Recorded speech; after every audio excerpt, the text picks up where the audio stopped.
김민하 기자 어서 오세요. 안녕하세요. 첫 번째 항목은요. 아직도 2014년을 살고 있다입니다.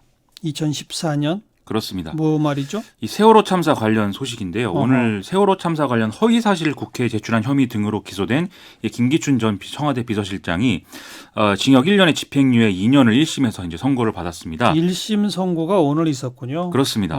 또 함께 기소된 김장수, 김관진 전 국가안보실장의 경우에는 이제 모두 무죄를 선고받았는데요. 앞에 말씀은 이제 이 판결에 항의하는 세월호 참사 유가족 중에 한 명이 한 말입니다. 네. 2014년을 아직도 살고 있다. 그렇죠. 피고인들의 혐의 내용이 뭐죠? 이 김기춘, 김장수 전 실장들은 세월호 참사 당일에 박근혜 전 대통령이 당시 상황을 실시간으로 보고 받았는지 여부, 그리고 첫 유선 보고를 받은 시각, 이런 것들을 사실과 다르게 이제 국회에다가 제출을 했다, 이런 혐의고요. 김관진 전 실장의 경우에는 국가위기관리 컨트롤 타워가 청와대라는 내용의 대통령 훈령을 적법 절차를 거치지 않고 무단 변경했다라는 혐의입니다. 네. 청와대가 박근혜 전 대통령에게 최초 보고한 시간 그리고 보고 횟수 이런 걸 조작했다, 이 의혹 관련된 그런 것들이죠. 그렇습니다. 이 국회가 국정조사할 때 이제 청와대는 박근혜 전 대통령이 당시 사고 당일 오전 10시에 서면으로 사고 관련 보고를 받았고 10시 15분에 김장수 전 국가안보실장에게 처음 전화 지시를 했다, 이렇게 얘기를 했었는데요. 또 이제 박근혜 전 대통령이 비서실로부터 11차례 서면 보고를 받았다, 이런 내용도 이제 얘기를 했지만 검찰은 이게 다 사실이 아닌 것으로 이제 판단을 했었습니다. 사실이 아니면 검찰은 그 당시 상황을 어떻게 판단한 거예요? 박근혜 전 대통령이 세월호 참사 당시에 처음 서면 보고를 받은 시간은 오전 10시 15분이 아니라 19분에서 20분 사이다, 이렇게 봤고요. 김장수 전 실장에게 처음 전화 지시를 한 시간도 10시 15분이 아니라 22분이라고 판단을 했습니다. 그마저도 김장수 전 실장이 전화를 했지만 받지 않자 이 안봉근 전 비서관에게 전화를 또 했고, 그 다음에 이제 박근혜 전 대통령이 김장수 전 실장에게 전화를 건 것으로 이렇게 파악을 했던 것이고요. 또 검찰은 세월호가 10시 17분에 108도 정도 이제 전도돼서 구조 불가능 상태로 침몰했던 점을 고려할 때 박근혜 전 대통령이 그 이전에 보고를 받고 구조를 지시했다는 사실을 가정하고 이제 조작이 이루어진 것이다, 이렇게 판단을 했습니다. 네, 그게 이제 검찰의 주장인 거고, 재판부는 거기에 대해서 김기춘 전 실장에 대해서는 어떤 판단을 내린 거고, 또 무죄 내리는 거는 왜 그런 거예요? 일단 이 김기춘 전 실장이 세월호 참사 당일 오전 10시 한 36분부터 이 11시 9분 사이에 정호성 당시 청와대 제1부속비서관에게 11번에 걸쳐서 상황 보고서를 전송을 했지만 이 보고서를 박근혜 전 대통령이 받아봤는지는 확인을 하지 않은 상태에서 국회에 당시 대통령이 상황을 파악했다, 이렇게 답변을 했다는 게 재판부의 판단입니다.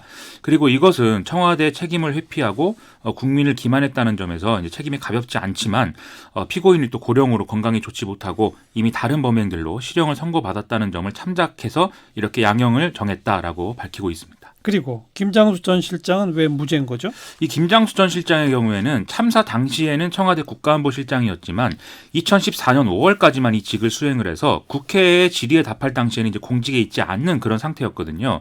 이 문제가 되는 대목이 박근혜 전 대통령과의 최초 통화 시간인데 재판부는 이 김장수 전 실장이 업무 폰의 기록을 보면서 이제 통화 내역을 부하 직원에게 보여주면서 이제 특정을 한 게 이 시간인 것이고, 또 통화 내역을 이렇게 알려줄 당시에는 공무원 신분이 아니었기 때문에 이 국회에 보고하는 어떤 문서를 작성한 공무원들이 김장수 전 실장 지시로 공모한 게 아닌 이상 이것은 유죄로 볼 수가 없다, 이렇게 판단을 했습니다. 김관진 전 실장의 혐의는요?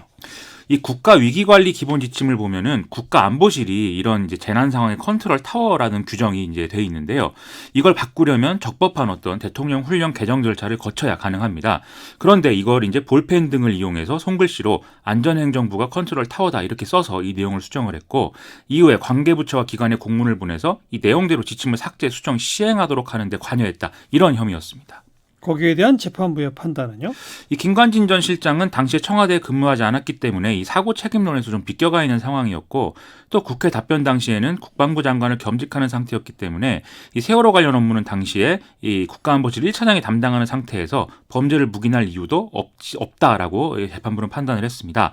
또 국가안보실에서 위법한 방법으로 위기관리 지침 일부를 수정한 것은 사실이지만 그걸 알면서도 공모를 해서 범행을 했다, 이 점은 이제 증거가 부족하다라는 판단을 재판부가 내렸습니다. 오늘 이 선고에 대해서 유가족들은 항의가 많았다고요?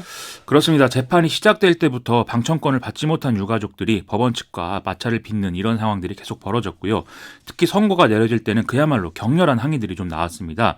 유가족들은 판결 이후에 입장문을 내고 세월호 참사 진상규명과 책임자 처벌을 위한 전면 재수사가 필요하다. 이 판결이 그걸 보여준다. 이렇게 또 주장을 했고요. 또 검찰의 경우에도 이 세월호 당일 사건 은폐 시도가 객관적으로 확인된 부분에 의미가 있다면서도 김관진, 김장수 전 실장들의 경우 공소사실 전체가 인정이 됐는데도 무죄가 선고된 것은 납득하기 어렵다라고 반응을 하고 있습니다. 네, 시사위키 두 번째 항목은요. 규제 완화와 극일입니다. 오늘 그 일본 수출 규제 관련 민관정 협의회 2차 회의 이야기하는 거죠? 그렇습니다. 여야 정치권과 정부, 청와대, 재계, 노동계가 모두 모이는 민관정 협의회 2차 회의가 국회에서 2시간 가까운 시간 동안 진행이 됐는데요. 내년 예산안에 소재, 부품, 장비 산업 경쟁력 강화 관련 예산을 충분히 반영하는 등의 어떤 대응이 필요하다. 여기에 대한 공감대가 형성이 됐습니다. 예. 하지만 재계와 노동계가 각각 규제 완화의 필요성과 이에 대한 반대 의견 이렇게 내면서 좀 의견 충돌 양상으로 흘러가기도 했습니다. 어떤 의견 충돌이요? 오늘 회의에서 김영주 무역협회장이 연구개발 인력의 근로시간 규제라든지 또 화학물질 관련 규제의 어떤 유연한 적용 허가가 없이는 국내 소재 부품 장비 산업 경쟁력을 높이기는 어렵다. 이렇게 얘기를 한 것이고요. 그다음에 송경식 경총회장도 연구개발과 기술 부문에서 일본보다 앞서가기 위해서는 이 근로시간의 어떤 유연성과 함께 환경 규제 등에서 일본보다 불리하지 않도록 법적 행정적 지원이 필요하다. 이렇게 얘기를 한 게 이제 문제가 된 거죠. 예. 여기에 대해서 김주영 한국노총위원장이 기업 비용 절감을 위해서 노동기본권, 생명권, 안전권을 훼손한다고 경제 위기가 극복되지는 않는다. 이렇게 반론을 편 건데요. 특히 여당 일부 의원이 주 52시간제의 근본을 훼손한 어떤 유예안을 발의한 것에 대한 문제 제기 이런 얘기도 나오기도 했습니다. 그 재계와 노동계의 충돌 상황에 대한 정부 쪽 입장은 어때요? 일단 홍남기 경제부총리가 회의 마치고 이제 브리핑을 하면서 이에 대한 입장을 좀 얘기를 했는데요. 일단 1차 회의 때는 양대 노총위원장이 모두 오지 않았는데 이번에는 한국노총위원장이 참석을 해서 회의가 유익했다 이러면서 좀 노동계를 달래는 모습을 보였습니다. 그러면서 화평법, 화관법, 주 52시간 근무제의 어떤 근본 틀을 흔들지 않고 화평법, 허관법이 뭐예요? 이게 이제 화학물질 등등과 관련한 어떤 그 법률들의 이름이지 않습니까? 이제 화학물질에 관련한 어떤 그 기업에서 이런 것들을 활용해서 어떤 그 산업 관련 물질을 이제 다룰 때 어떤 여러 가지 규제를 적용하도록 한 이런 기준들이 들어있는 이런 법이죠. 네. 그래서 가습기 살균제 문제라든지 또 불산 누출 사고 이런 것들 때문에 입법이 된 그런 이제 법들입니다. 예. 그래서 이런 것들의 근본 틀을 흔들지 않는다. 이 점을 이제 분명히 한 거고요. 그 다음에 이번 대응 조치와 관련해서 꼭 필요한 기업에만 맞춤형으로 이와 관련된 편의는 제공한다. 이 점을 또 분명히 했습니다. 그래서 현재 이제 특별 연장 근로가 필요하다고 신청을 해서 인정된 기업들은 3곳이다라면서 고용노동부가 그야말로 여러 기준을 가지고 검토를 하고 있다라고 강조를 하기도 했습니다. 자, 세 번째 시사위키 항목은요. 안타까운 진실이 있다입니다. 이게 무슨 말이죠? 이 전 남편을 살해하고 시신을 훼손한 혐의를 받고 있는 고유정의 어떤 변호인이 한 말인데요. 예. 지금 상당히 논란이 큰 상황입니다. 고유정의 변호인단 5명은 지난달 비난 여론에 좀 부담을 느끼고 사임을 한 상황인데요. 그랬죠. 이 사임계를 함께 제출했던 변호인 중 한 명인 남모 변호사가 최근에 다시 고유정의 법률 대리인으로 복귀했다. 이 소식이 이제 들려왔거든요. 이 때문에 항의가 빗발치니까 사건에 안타까운 진실이 있다라면서 나름의 이제 입장을 공개를 한 것입니다. 그게 뭐죠? 안타까운 진실? 이 입장문에 구체적으로 쓰지 않았기 때문에 구체적으로는 알 수가 없겠는데요. 하지만 이 정황상 추정을 해볼 수는 있겠습니다. 이 고유정 측은 지난 12일 1차 공판에서 전 남편 강모 씨가 성폭행을 시도해서 우발적으로 살인이 일어난 것이다라고 주장을 했는데요. 이 과정에서 이 변호인이 피해자를 이제 변태 성욕자 이런 걸로 묘사를 하는 바람에 유족들이 강하게 반발하는 이런 일도 일어난 상황입니다. 그래서 아마 이 얘기를 되풀이하는 차원에서 이렇게 표현을 한 것으로 좀 보입니다. 근데 또 일각에서는 어쨌든 그 변호하는 행위는 합법적인 거고 필요한 행위인데 비난 여론이 너무 크다 이런 지적도 있죠. 그렇죠. 이 사람들이 좀 화를 내는 거 이거 자체는 좀 어쩔 수가 없는 일일 텐데요. 하지만 현행 법률에 따르면 피고인이 사형, 무기 또는 3년 이상의 징역형에 해당하는 사건으로 기소가 되면 변호인 없이는 재판을 열 수 없도록 돼 있거든요. 네네. 사선 변호사를 선임하지 않으면 국선 변호사라도 법원이 선정을 하게 돼 있는 것이죠. 그래서 이 점을 고려하면 변호를 맡았다는 사실 그리고 변론을 했다는 사실 이 자체를 문제 삼을 수는 없는 것입니다.